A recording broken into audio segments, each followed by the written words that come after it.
हाँ, तो हम वहाँ थे जहाँ हमने दुश्मन के आए काउंटर अटैक को फेल कर दिया था और हम विजयी हो गए थे। अब ये भी एक चांस की बात होती है। आप देखें, हमने रात के बजाय 2 बजे 4 बजे सुबह अटैक किया था। दुश्मन को तगड़ा सरप्राइज मिला था और अब दुश्मन ने अगेंस्ट द रूल्स सुबह के 9 बजे इन ब्रॉड डे लाइट हम पे हमला कर दिया था। It was again a surprise, a great surprise. आमतौर पे काउंटर अटैक इस तरह नहीं किया जाता, लेकिन जहां मौका हो, उनके पास मौका था। कब्र थी, झाड़ियां थी, फॉलिएज थी, दिखाई नहीं देता था। वो चुपचाप चल के हमारी छाती पर चढ़ आए थे। इस बात का हमें एहसास जब हुआ जब काउंटर अटैक आ गया हमारे ऊपर, वरना हम तो मौत बना रहे थे। और जब काउंटर अटैक आ गया, फिर गट्स की बात होती है, फिर इंस्टिंक्ट की बात होती है, फिर आप कैसे उस हमले का मुकाबला करते हैं। वो भाग लिए थे, हम नहीं भागे। हम जमीन पे जम गए और मैं दौड़ा।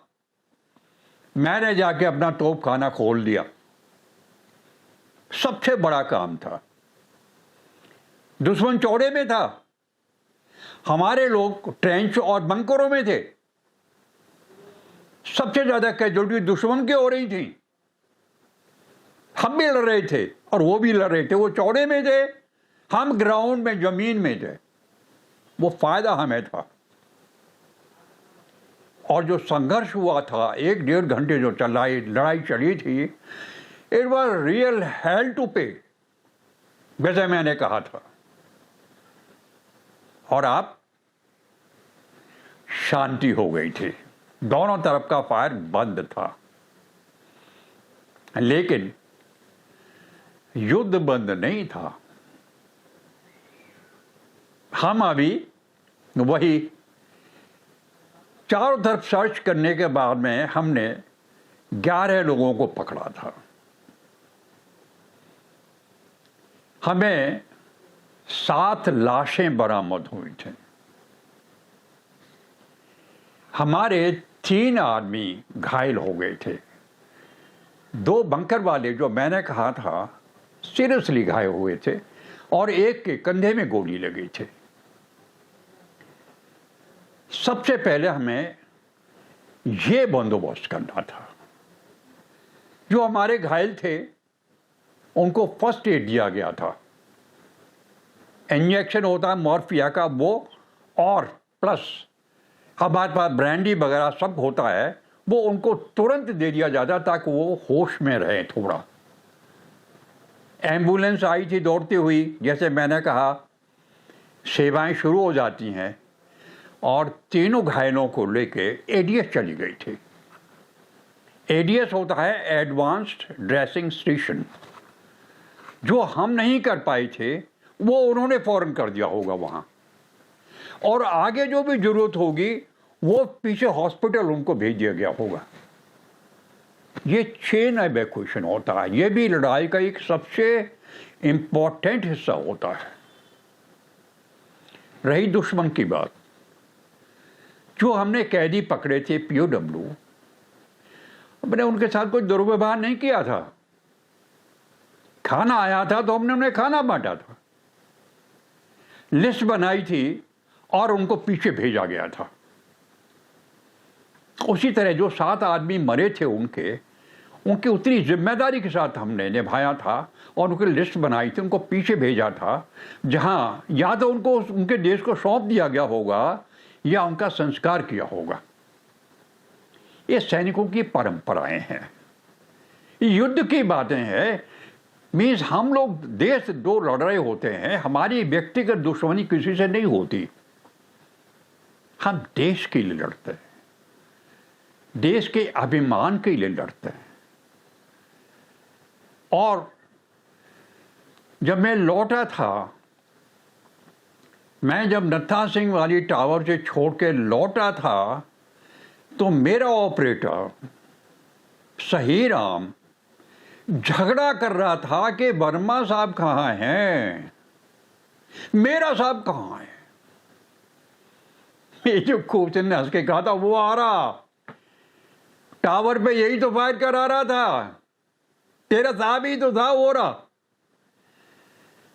सही राम बिगड़ गया, आप मुझे बगैर बताए चले गए साहब। ऐसे पागल, वक्त कहाँ था, वक्त कहाँ था। दौड़ के न जाता तो सारा काम बिगड़ जाता। एक सौहार्द फिर लौटा था, एक अभिमान हमारा जीत का फिर लौटा था, और हमने अगली तैयारियां फिर शुरू कर दी थी, जैसे मैं आपको बताता रहा हूं। छोटी सी एक बात यहां, युद्ध के मैदान से थोड़ा अलग चलेंगे। 1971 की लड़ाई के बाद जो 26 जनवरी पड़ी थी, उसे हमने एक तरह विजय दिवस की तरह बनाया था। और मानिए, हमारी 223 मीडियम रेजिमेंट को स्पेशली इनवाइट किया गया था 26 जनवरी की परेड में भाग लेने के लिए। और मेरा भी सौभाग्य था कि मैं इस परेड में अपनी बैटरी को लीड करता था, और मुझे राष्ट्रपति को सलूट देना था, और उस ऑनर को, सम्मान को मैंने लेना भी था और देना भी था। It was a great moment of life. दूसरा रीजन, मैं कुसुम को और बेटे को इनक्लोजर में छोड़ के चला गया था, क्योंकि मुझे बैटरी को लीड करना था, गन्स को लीड करना था। लेकिन जब मैं पहुंचा था तो मैंने देखा कि जो गैलेंट्री अवार्ड्स की लिस्ट थी, उसमें मंजीत का नाम था। मंजीत को वीर चक्र मिला था। हम मानेंगे नहीं, मेरा मन बल्लियों कूदा था, मैं इतना खुश हुआ था, मैं आपको बता नहीं सकता हूं। मंजीत, साक्षात मंजीत मेरे सामने आके खड़ा हो गया था, कह रहा था, वैम्स साले, अगर तू मेरी शादी में नहीं आया तो मैं तेरा कत्ल कर दूंगा। और मैं कह रहा था, बे पागल, मैं क्यों नहीं आऊंगा तेरी शादी। लेकिन आज मंजीत नहीं था, मंजीत का नाम था। मुझे एहसास था कि वहां से जरूर कोई न कोई आया होगा। परेड खत्म करके मैं कुसुम और बेटे को लेकर सीधा उस इनक्लोजर में चला गया था, जहां उस तरह गैलेंट्री अवार्डीज का जो इनक्लोजर था। दूर से ही मैंने बीजी को देख लिया था। ओहो, बीजी को मैंने बाहों में ले लिया था। मैंने कहा, बीजी, मैं रो रहा था, लिटरली आई वेप्ट। बीजी कहती, वर्मे तू आया नहीं। कैसे आता बीजी, कैसे आता? लड़ाई से होश ही कहां पड़ा। मैंने देखा पंबी भी आए हुए थे, लेकिन पंबी की आंखों में आंसू नहीं थे, शोकाकुल थी। कहीं गहरा सदमा पंबी को लगा था। कहते हैं, आप वर्मा हैं, आपके बारे में हर चिट्ठी में कुछ न कुछ लिखता था मंजीत।